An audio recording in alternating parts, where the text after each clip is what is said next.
Well, Brian and Melody, just moments ago, this ballroom broke out into cheers and gave Senator Susan Collins a standing ovation when she finally made that long-awaited announcement about whether she will run for governor of Maine. A very scary start to the workday here at the TripAdvisor headquarters. If you look up to the 4th floor, you can see that broken window and a bullet hole. Firefighters still here working on some hot spots. And come take a closer look above here at the steel. It is buckling. So honestly, I need to stand here holding a pole in the parking lot or else I could fall over in these winds. Jose may be in southern New England, but this is still a system making a splash here in Maine. Well, Steve, it was almost 2 years ago that we saw Aaron Hernandez leave this home behind me in handcuffs.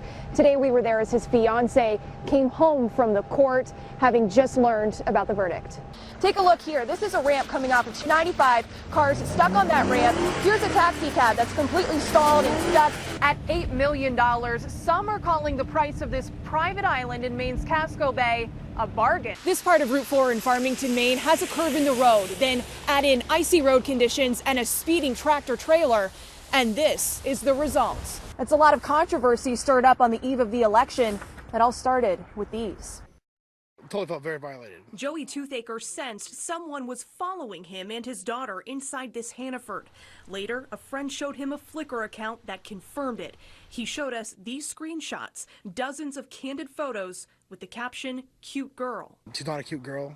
She's 12 years old. The account belongs to a registered sex offender in Augusta, Maine, who has been convicted of gross sexual assault 3 times. He has uploaded hundreds of similar images. Rage, sadness, anger, hate, just completely devastated. Jessica Sproul says his site had nearly 100 pictures of her daughter taken at a local bookstore. What innocence she had.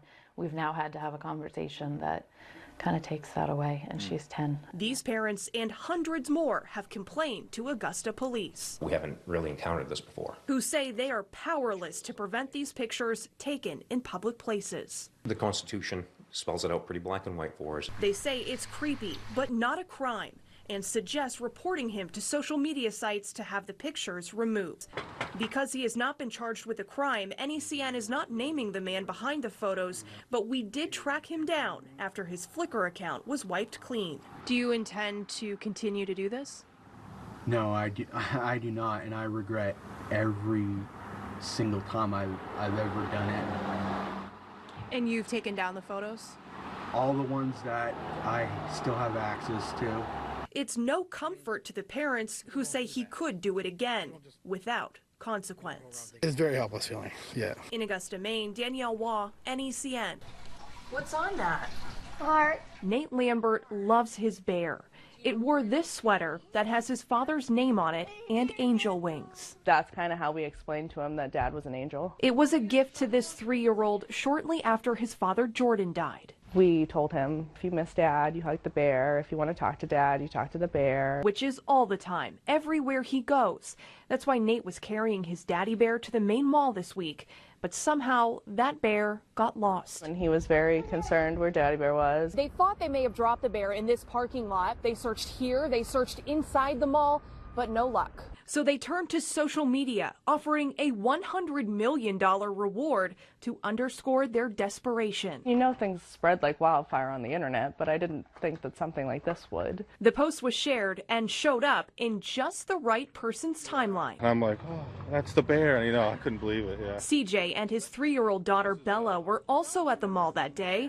Bella spotted his bear in the parking lot. It was cold and rainy, and she wanted to help. Oh, but she really wanted to save it, and okay, I guess so. We'll wash it, and I guess you can keep it. And then I'm on Facebook, and I see it, and I couldn't believe it. Once he read the story behind the stuffed animal, he knew he had to set up this meeting. Nate and his mom can't believe the bear is back. Daddy Bear. I'm very, very happy. Grateful for the power of social media and the kindness of strangers that made this moment possible and gave a little boy a good reason to hold this bear extra tight. Danielle Waugh, NBC Boston. Where was this poor girl's head at? When one of Bob Wentworth's favorite customers announced she was battling breast cancer, he took money out of his small business and wrote her a check. He'll never forget how she thanked him. And to be able to smile and to be such a good actress and almost be teary. Friends describe 25-year-old Hillary McClellan as a popular bartender in Bridgeton who captured the sympathy of many. Between businesses and individuals in the area, she accepted more than $10,000 in donations, but never showed signs she was sick. I think everybody did get suspicious. That's when Bridgeton police told her friends to record this confrontation. Tell them the truth now. What? Now. Okay, I don't have cancer. McClellan tried to defend herself by saying she did have a lump removed. Yes, I am still going through checks and I'm still going. Of course you're going to do that forever, but this whole last year and a half has been a game. Yes? Yes. That recording led to this indictment and a felony theft charge. And you're pleading not guilty today? Yes, sir. Pleading not guilty, but refusing to comment to us. You said you're not guilty? Did you ever have cancer, Hillary? As her case moves forward, a community looks back in disbelief, worried Hillary's story might make donors skeptical the next time someone asks for help. I hope that as a community, we still do the things that we do to help each other. If convicted, McClellan faces up to a $10,000 fine and 10 years in prison. We are just outside of the Waterville home where Ayla Reynolds was last seen with her father 5 years ago. It's the people who were inside this home that Maine State Police say have not been forthcoming about the investigation. That is why Ayla's mother believes a civil lawsuit against them could get them under oath and get them talking. But she tells NECN in a sit-down interview this morning that she has suffered a significant legal setback. I need someone to be honest, so at least I can get the justice that I've been fighting so hard for 5 years. 5 years, but no answers. Trista Reynolds only has memories of her 20-month-old daughter, Ayla. I do deep down believe that she suffered alone. And it hurts. It really hurts. Because whatever she went through, she shouldn't have had to do it on her own.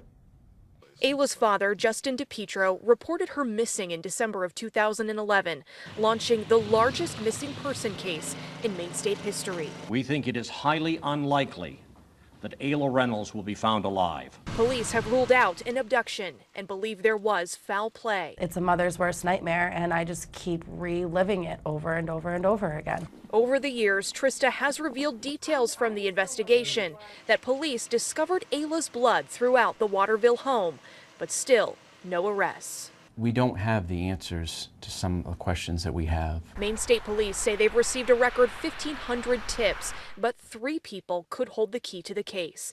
Ayla's father, his ex-girlfriend, and his sister, who were home when Ayla went missing, but according to police, have not been forthcoming. They're guilty. They're all guilty. They know what happened. Instead of celebrating Ayla's 7th birthday, her family is petitioning for her death certificate in the hopes that they can file a civil lawsuit and get someone talking. This was just to get the DiPietrios and everyone involved into court and break their silence. But the family was dealt a blow this week when their lawyer said he would no longer bring their case. The biggest thing holding everyone back is witnesses, credible witnesses. They're now searching for a new lawyer and witnesses who saw Ayla in the weeks before her disappearance.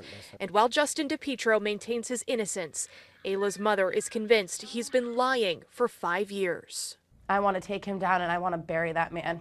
I want to bury him, and I hope he knows and I hope he sees this, that like I'm not giving up.